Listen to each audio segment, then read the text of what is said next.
Assalamualaikum warahmatullahi wabarakatuh. Semoga kita semua diberikan kesehatan, selalu diberikan rezeki yang berlimpah dan barokah, amin ya rabbal alamin.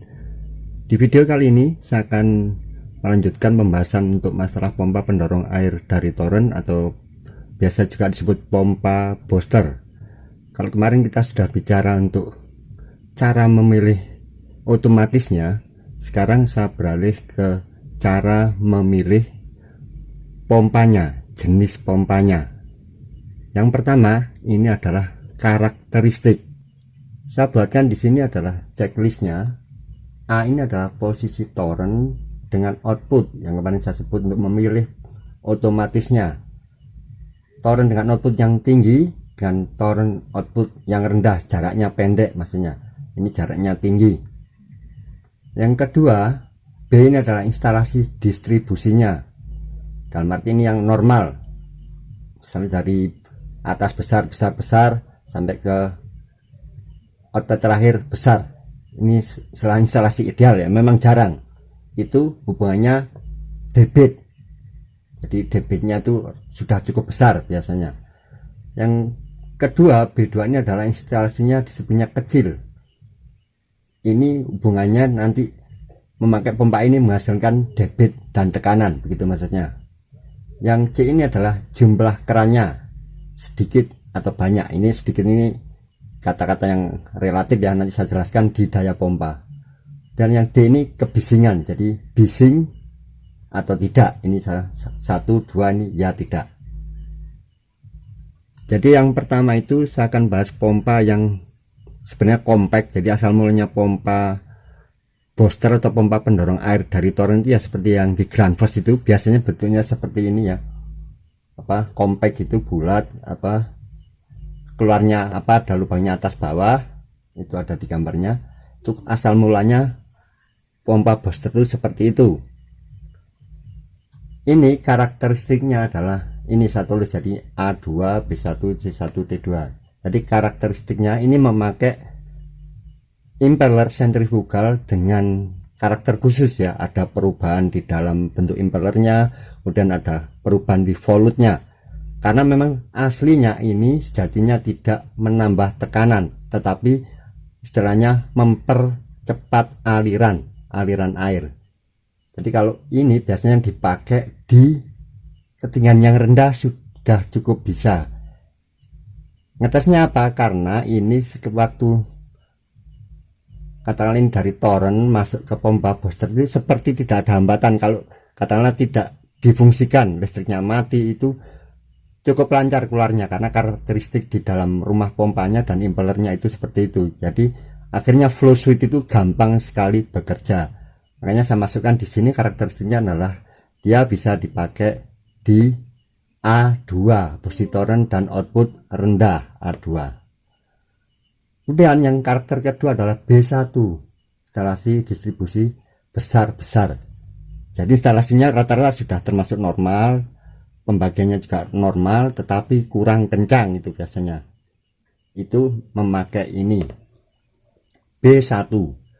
Yang kedua adalah karakteristiknya, yang ketiga adalah C1. C1 adalah jumlah kerannya. Kerannya ini sedikit karena memang hanya menambah aliran saja. Itu kerannya sedikit, juga bentuknya memang compact, impellernya juga kecil.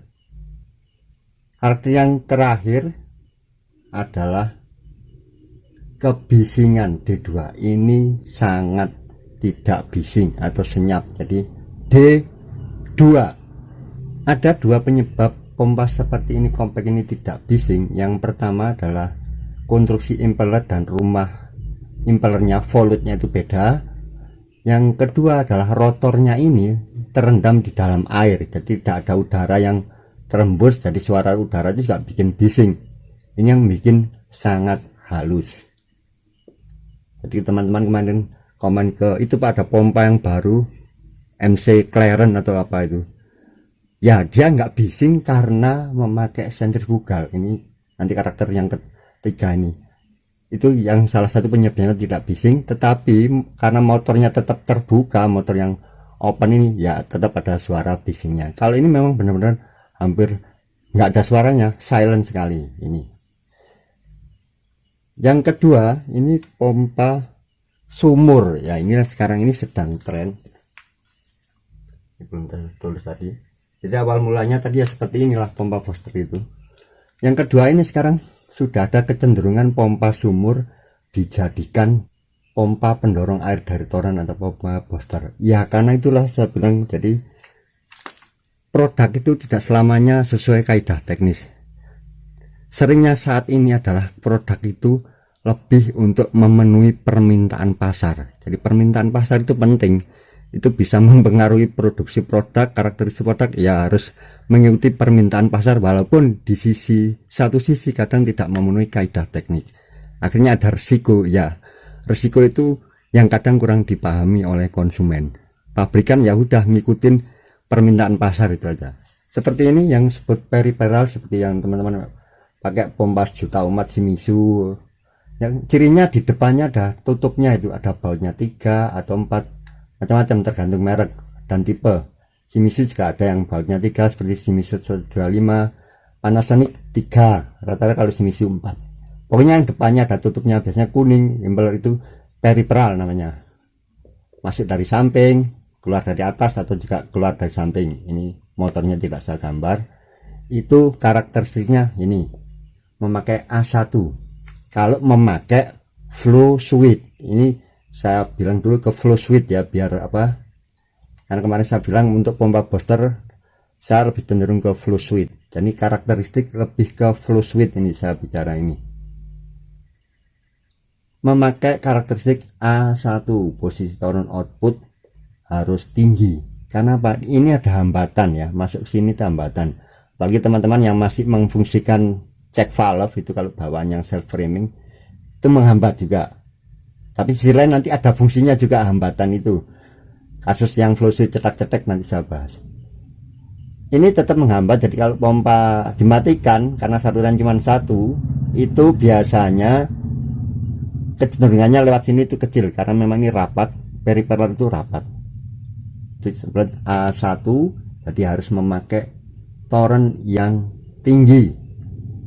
Torennya tinggi, jaraknya tinggi, maksudnya dari toren ke output.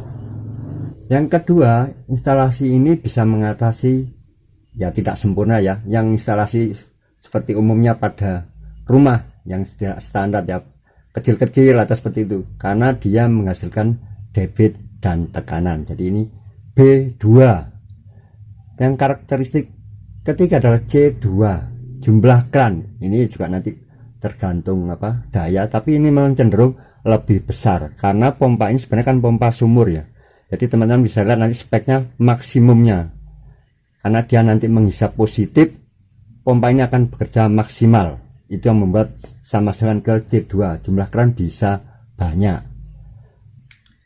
Yang terakhir D1, karena dia bising, ini paling bising. Teman-teman bisa lihat yang nging gitu. Ya, saya memang kurang suka ya suara denging itu, tapi ya kemarin saya bilang satu rumah di perumahan itu daerah-daerah semua pakai model ini, ya sudah, itu suaranya bising sekali, karena memang itu karakternya impeller peripheral itu seperti itu. Nging itu karena bagus, berarti saking bagus, jadi rapat, kemudian dia menekan bekerja dengan kondisi puncak, itu akan semakin denging. Jadi kalau ini udah aus, suaranya tidak bising lagi, lebih berkurang. Yang ketiga ini adalah pompa sentrifugal juga, cuman ini yang depannya agak panjang teman-teman ya, hampir panjangnya sama dengan motornya.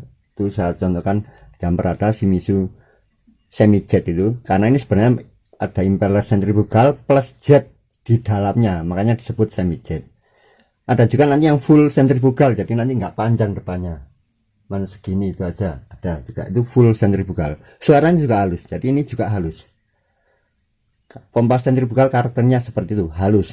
Tetapi karena ini tetap ada motor yang di luar, beda dengan motor yang terendam air ini, rotornya tetap apa, lebih keras ya dari ini. Tetapi ini jauh lebih senyap daripada ini, teman. Ini paling bising. Jadi karakternya nomor 3 ini adalah A1, posisi toren memakai flow switch ya teman-teman, tinggi. Terus yang kedua B2, instalasinya yang tidak standar, istilah kecil-kecil itu bisa karena dia menghasilkan debit dan tekanan. Yang ketiga karakteristiknya adalah C2, bisa jumlah keran yang banyak karena ini tadi debit dan tekanan. Kemudian ini juga bekerja maksimal karena sebelumnya juga pompa sumur, dia akan bekerja di maksimalnya. Yang terakhir adalah D2, kebisikan saya masukkan tidak. Ini memang jarang yang memakai flow switch teman-teman ya, rata-rata memakai APC. Jadi tidak masalah bisa memakai flow switch selama ini tadi dipenuhi ini juga tinggi, karena memang ini juga rapat masuk ke sini, keluaran ini terhambat. Makanya saya bilang nanti di instalasi induk di dekat booster itu harusnya dibuatkan bypass. Sewaktu pompa mati atau listrik PLN mati, aliran masih cukup kencang. Teman-teman, untuk yang bagian kedua ini adalah daya pompa hubungannya dengan keran. Mudah-mudahan ini sudah cukup jelas teman-teman untuk pembahasan ini, walaupun harusnya cukup banyak yang harus dibahas ya. Ini lebih cenderung saya bilang ke flow switch. Nomor satu ini memang dari bawahnya sudah flow switch, pasti ini flow switch. Yang kedua, tiga ini teman-teman bisa pilih dua pilihan, memakai flow switch atau APC. Dan syarat ini tadi ya, karena ini A1 semua, jadi harus tinggi kalau memakai flow switch. Yang kedua memakai APC, itu bisa dikombinasikan dua-duanya ini. Yang ini tidak bisa hanya memakai flow switch. Saya bahas sedikit teman-teman, kenapa saya menyarankan flow switch daripada pressure switch. Meskipun pressure switch dengan setting yang benar itu memang paling hemat di industri yang masih konvensional ya, karena memang mahal budgetnya. Itu rata-rata seperti hotel masih banyak menggunakan model pressure switch dengan pressure tank, karena memang itu yang efektif. Tetapi kenapa saya sarankan untuk di rumah tangga ini tidak? Ya karena di industri kan ada yang mengontrol, ada yang mengecek, ada orang engineering namanya ya, yang bisa setiap saat mengecek. Karena kelemahannya pressure switch, ketika air habis atau macet, aliran setrum itu tetap masuk ke motor, itu yang berbahaya. Sedangkan ini ketika tidak ada aliran, kalau memakai flow switch atau APC, pompa akan dimatikan. Itu yang penting. Karena di rumah tangga kan ya sudah, kalau dari pasang siapa yang ngontrol, apalagi biasanya posisi ini kan ada di atas, jadi lebih aman. Banyak yang memakai tetap pressure switch, misalkan ya beli yang paling umum kan ini ya, beli Shimizu 130, 135 dijadikan booster, aman-aman saja, iya nggak masalah.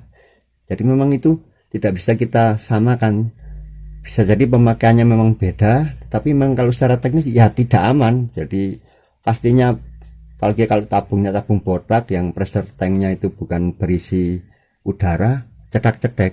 Tapi Shimizu juga sudah tahu itu kelemahannya, dia antisipasi dengan membuat motor yang kuat menurut saya itu. Jadi tetap banyak mau kayak cetak-cetek itu tahan-tahan lama aja ya, cuman airnya kan nggak bagus, nggak stabil, dan ya tambah boros itu hanya. Karena memang kalau sudah memakai pressure switch itu harus dilengkapi dengan pressure tank yang sesuai, sudah saya bahas itu. Kalau untuk booster beda, karena ini bekerja maksimal ya, pressure tanknya besar ya. Tang merakit sendiri harus nambah pressure tank ya, itu effort lagi ya. Tapi teman-teman silakan yang memakai pressure ini, pressure switch dengan pressure tank, tetap silakan beli jadi yang sudah 130 atau 135, tapi usahakan jangan ya, karena itu tabungnya tidak berisi udara. Lebih baik ke Panasonic atau Sanyo atau Wasser, yang penting ada pentil udaranya di tabungnya, yang tabung kecil itu. Kali ini memang di pasaran itu rata-rata memang ini posisi manual ya, tidak dijual dengan apa, untuk yang tipe 100 ya, rata-rata tidak dijual dengan otomatis, memang untuk biasa mengisi toren. Yang kedua saya bahas untuk daya pompa hubungannya dengan keran. Di bagian kedua ini saya bahas daya pompa ya, seperti biasa teman-teman, ini daya pompa ya, bukan daya listrik. Untuk hitung daya listriknya sudah ada videonya. Kita pakai yang umum adalah pompa 100 watt. Seperti ini, rata-rata 100 watt teman-teman, walaupun ada pilihan 1, 2, 3 speednya ya. Kalau satu rendah itu ya di bawahnya 100 watt.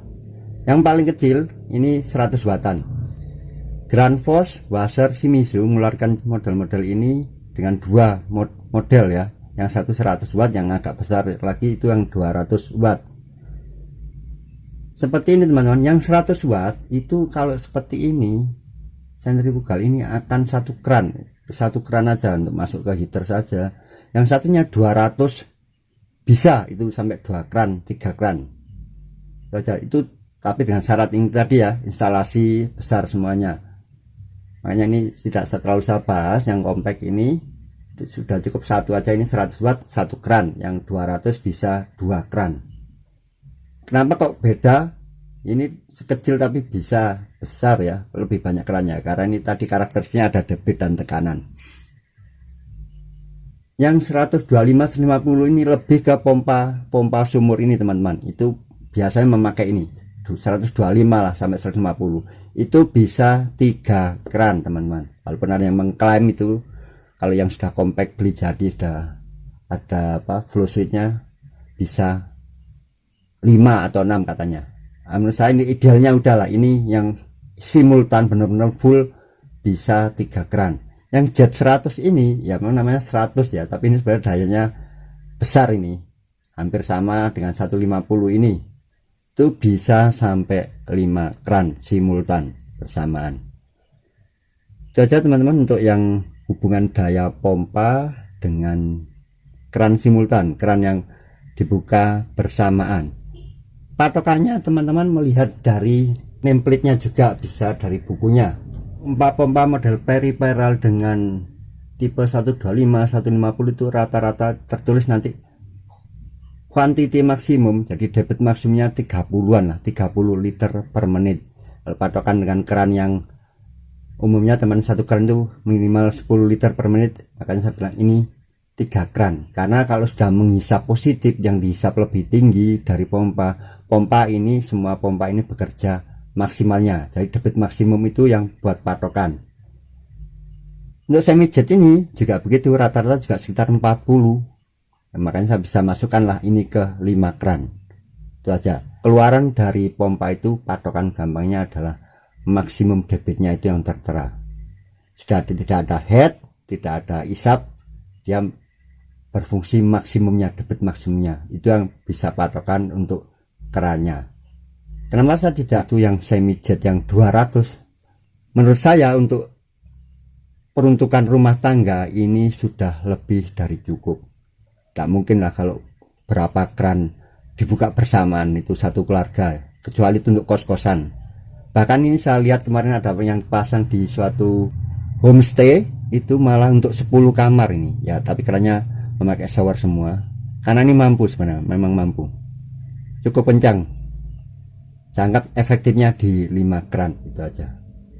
Yang ketiga ini adalah merek. Ini pertanyaan yang paling sulit saya jawab teman-teman. Bahkan untuk pompa air, water heater, banyak teman-teman menanyakan merek ini bagus atau tidak.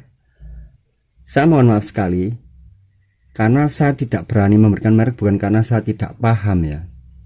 Saya bilang katakanlah Shimizu itu jelek di sini. Tidak semua tipe Shimizu jelek.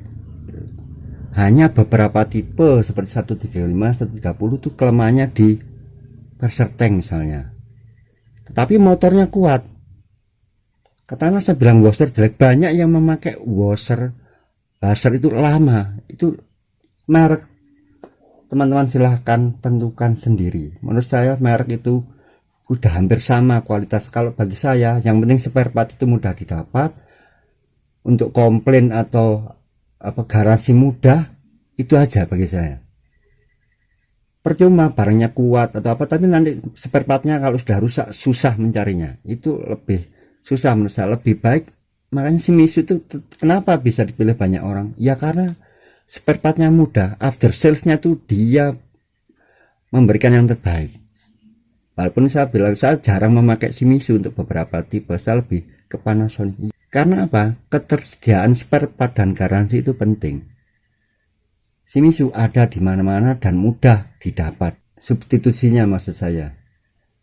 Untuk kualitas, teman-teman bisa cek, itu tidak bisa buat patokan. Seperti banyak konten YouTube yang membahas Shimizu produk paling jelek teman.